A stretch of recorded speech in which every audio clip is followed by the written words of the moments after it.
નમસ્કાર, સુસ્વાગતમ.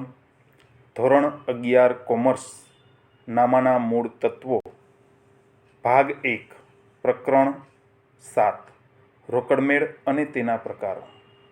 લાસ્ટ લેક્ચરમાં આપણે આ પ્રકરણની સૈદ્ધાંતિક ચર્ચા કરેલ હતી. આજે આપણે આ પ્રકરણના સ્વાધ્યાયના પ્રશ્ન નંબર 3નો અભ્યાસ કરવાનો છે.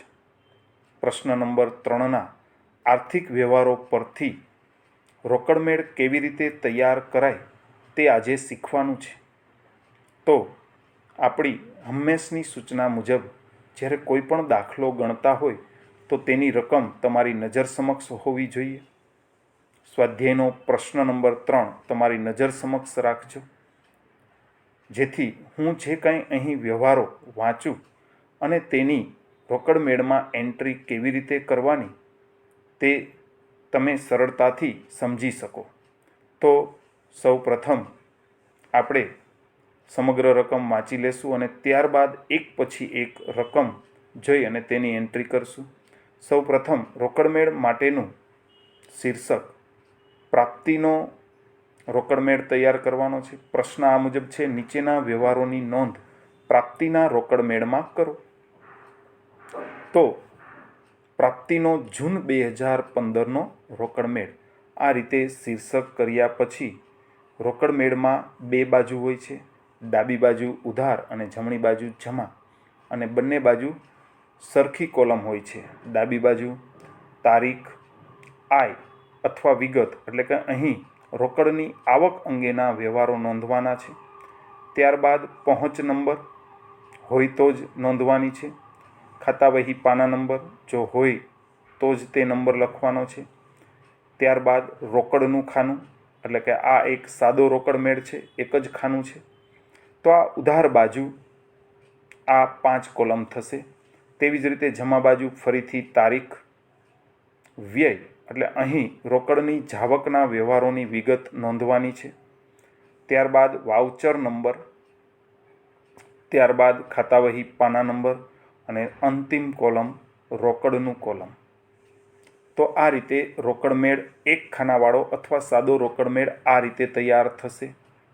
અને તે માટે આપણે આટલી કોલમ તૈયાર કરશું.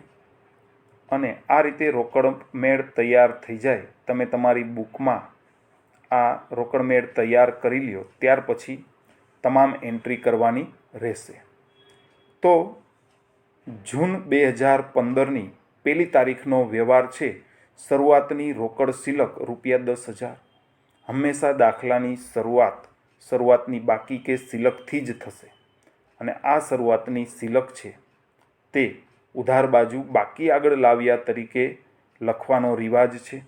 તેથી તારીખ 1 વિગતમાં બાકી આગળ લાવ્યા, અને પહોંચ નંબર અને ખાતાવહી પાના નંબરમાં ડેઝ કરી દેશું, કારણ કે ત્યાં કોઈ નંબર આપેલ નથી. રોકડના ખાનામાં ₹10,000. તો પ્રથમ એન્ટ્રી આ રીતે ઉધાર બાજુ બાકી આગળ લાવ્યા તરીકે નોંધાશે. હવે આ રોકડમેળ તૈયાર કરતી વખતે તમામ આર્થિક વ્યવહાર વાંચવો. વાંચ્યા પછી નક્કી કરવું કે આ વ્યવહારને કારણે ધંધામાં રોકડ આવે છે કે જાય છે. જો ધંધામાં રોકડ આવે તો ઉધાર બાજુ એન્ટ્રી કરવાની, અને જો ધંધામાંથી રોકડ જાય તો જમા બાજુ એન્ટ્રી કરવાની. ખાલી આટલી બાબત તમે ધ્યાનમાં રાખશો તો સરળતાથી આ રોકડમેળ તૈયાર કરી શકશો. તો એક પછી એક વ્યવહાર આપણે જોતા જઈએ, અને તે વ્યવહારને કારણે આવક થાય છે કે જાવક તે સમજતા જઈએ. તો તારીખ 2નો વ્યવહાર છે રોકડ વેચાણ ₹3,000. હવે તમે કલ્પના કરો, તમારો પોતાનો ધંધો છે અને તમે જો રોકડેથી વેચાણ કરતા હોય તો ધંધામાં રોકડ આવે કે જાય? તો અહીં વેચાણ કરવાથી ધંધામાં રોકડ આવે છે માટે આઈ બાજુ અથવા ઉધાર બાજુ એન્ટ્રી કરવામાં આવશે.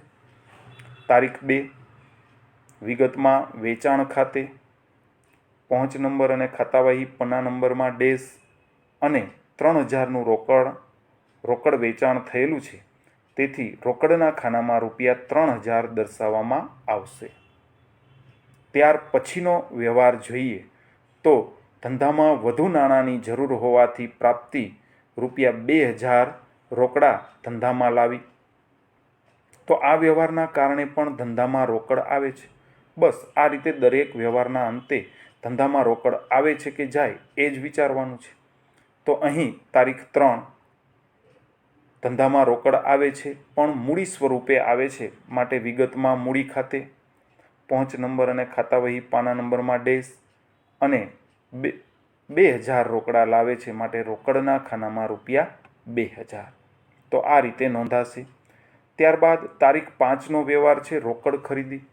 ખરીદી કરો ત્યારે રોકડ ચૂકવવી પડે, પરિણામે રોકડ જાય. ટૂંકમાં રોકડ આવે છે કે જાય તેટલું જ દરેક આર્થિક વ્યવહારના અંતે વિચારવાનું છે. અહીં ખરીદીને કારણે રોકડ જાય તો હવે આ વ્યવહાર 5 તારીખનો છે તે જમા બાજુ આવશે. વિગતમાં ખરીદ ખાતે લખાશે. વાઉચર નંબર અને ખાતાવહી પાના નંબરમાં કંઈ નોંધ આવશે નહીં, જ્યારે રોકડના ખાનામાં 6000.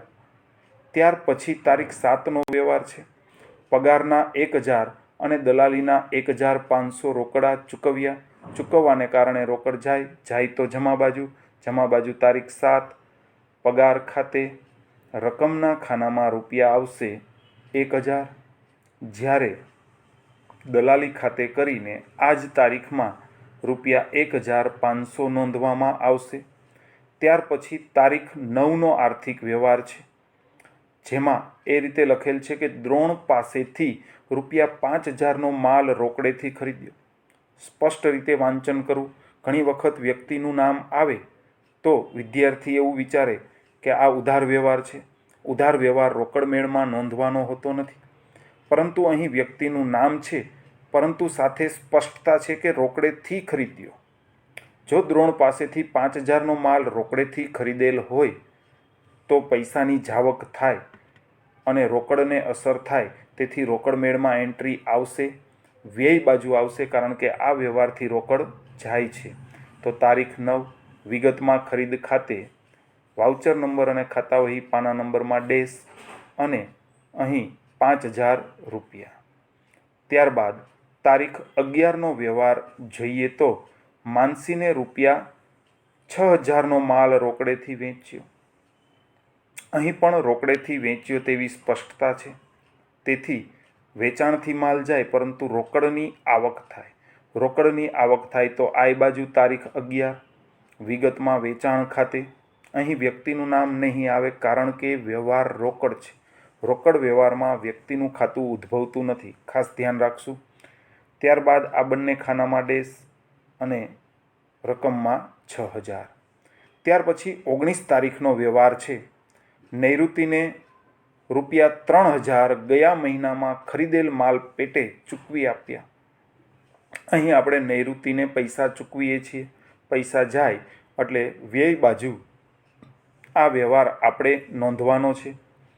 વિગતમાં લખશું નૈઋતિ ખાતે,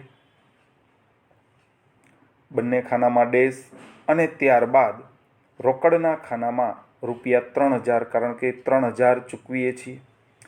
ત્યારબાદ તારીખ 23નો વ્યવહાર છે કિંજલે ₹1500 ગયા મહિને વેચેલ માલ પેટે ચૂકવી આપ્યા.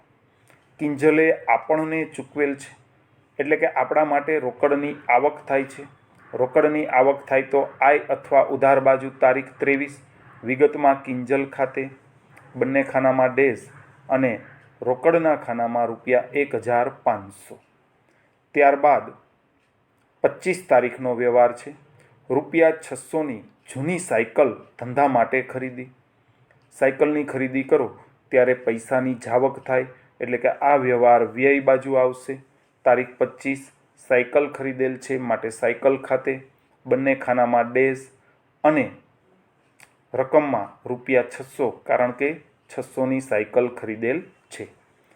ત્યારબાદ તારીખ 28નો વ્યવહાર, કમિશન પેટે ₹1000 મળ્યા, એટલે કે અહીં રોકડની આવક થાય છે, એટલે આ વ્યવહાર આઈ બાજુ આવશે. તારીખ 28, વિગતમાં કમિશન, બંને ખાનામાં ડેઝ, અને કમિશન મળે છે ₹1000, માટે રોકડના ખાનામાં 1000 આવશે. ત્યારબાદ આ પ્રશ્નનો અંતિમ આર્થિક વ્યવહાર જોઈએ તો તારીખ 30, ₹3500નું યંત્ર ધંધા માટે ખરીદ્યું. યંત્ર ખરીદો ત્યારે ધંધામાંથી રોકડ જાય છે. અહીં રોકડ આવે છે કે રોકડ જાય છે તે જ વિચારવાનું છે. તો અહીં રોકડ જાય છે, માટે આ વ્યવહાર વ્યય બાજુ નોંધાશે, એટલે કે જમા બાજુ નોંધાશે. તારીખ 30, યંત્ર ખરીદેલ છે, માટે યંત્ર ખાતે આવશે. બંને ખાનામાં ડેઝ અને રકમના ખાનામાં ₹3500. તો આ રીતે રોકડમેળ તૈયાર થઈ ગયો. તો જે તે મહિનાનો રોકડમેળ તૈયાર થાય અને તે મહિનાના અંતે રોકડની સિલક કેટલી છે તે અહીં જાણવાનું હોય છે. અહીં બાકી આગળ લાવ્યા 10,000 તે શરૂઆતની રોકડ સિલક છે, જે મે મહિનાની અંતની સિલક હોઈ શકે તેમ કહી શકાય. તો મે મહિનાની જે અંતિમ સિલક છે તે આપણે અહીં જૂન મહિનામાં બાકી આગળ લાવ્યા અથવા શરૂઆતની સિલક તરીકે નોંધી. હવે આ જૂન મહિનાની આપણે અંતિમ સિલક એટલે કે બાકી આગળ લઈ ગયા શોધવું પડશે, અને ત્યારબાદ જુલાઈ મહિનાનો જે રોકડમેળ તૈયાર કરવામાં આવે ત્યાં આ રકમ શરૂઆતની રોકડ સિલક તરીકે દર્શાવવામાં આવશે. તો આ માટે આપણે સરવાળા કરવા પડે, અને એમાં પણ ખાસ ધ્યાન રાખવાનું કે જે બાજુનો સરવાળો વધુ હોય તે પહેલાં કરવો. અહીં નિરીક્ષણ કરતાં ઉધાર બાજુનો સરવાળો વધુ હોય તેવું લાગે છે, માટે અહીં સરવાળો ઉધાર બાજુ કરશું. ઉધાર બાજુની તમામ રકમનો સરવાળો કરશો તો 23,500 આવશે, અને આ જ સરવાળો છે તે જમા બાજુ પણ જેમ છે તેમ જ મૂકી દેવાનો. હવે આ 23,500 જે રકમ છે તેમાંથી અનુક્રમે 6,000, 1,000, 1,500, 5,000, 3,600 અને 3,500 આ જમા બાજુની તમામ રકમ ક્રમાનુસાર બાદ કરો તો પણ ચાલે, અથવા જમા બાજુની તમામ રકમનો સરવાળો એકસાથે કરી અને તે સરવાળો 23,500માંથી બાદ કરવામાં આવે તો અંતિમ રોકડ સિલક આપણે મેળવી શકીશું. તો આ 23,500માંથી આ તમામ રકમ બાદ કરતાં જે રકમ મળે તે જે તે મહિનાની અંતિમ તારીખ નોંધી અને બાકી આગળ લઈ ગયા અથવા આખરની રોકડ સિલક તેને ગણી શકાય. બંને ખાનામાં ડેઝ, અને આ 23,500માંથી આ તમામ રકમ બાદ કરતાં કેલ્ક્યુલેટરમાં ગણતરી કરજો, આ રકમ મળશે જે 2,900 મળે છે. તેનો અર્થ એ થયો કે જૂન 2015ના અંતે જે તે ધંધા માટે, એટલે કે અહીં પ્રાપ્તિના ધંધા માટે આખરની સિલક ₹2,900 છે તેમ કહી શકાય, જે સિલક જુલાઈ મહિનામાં શરૂઆતની સિલક તરીકે આગળ લઈ જવામાં આવશે. વિદ્યાર્થી મિત્રો, અહીં પ્રશ્ન નંબર 3ના આર્થિક વ્યવહારો પરથી રોકડમેળ કેવી રીતે તૈયાર કરવો તે સમજવાનો પ્રયત્ન કર્યો. આશા રાખું છું કે સાદો રોકડમેળ કેવી રીતે તૈયાર થાય તે તમે શીખી ગયા હશો, અને આ જ પ્રશ્ન તમારે હોમવર્કમાં પણ કરવાનો છે, જાતે ગણવાનો છે આ દાખલો. અને આ સાથે મારું વક્તવ્ય હું અહીં પૂર્ણ કરું છું. આભાર અને અસ્તુ.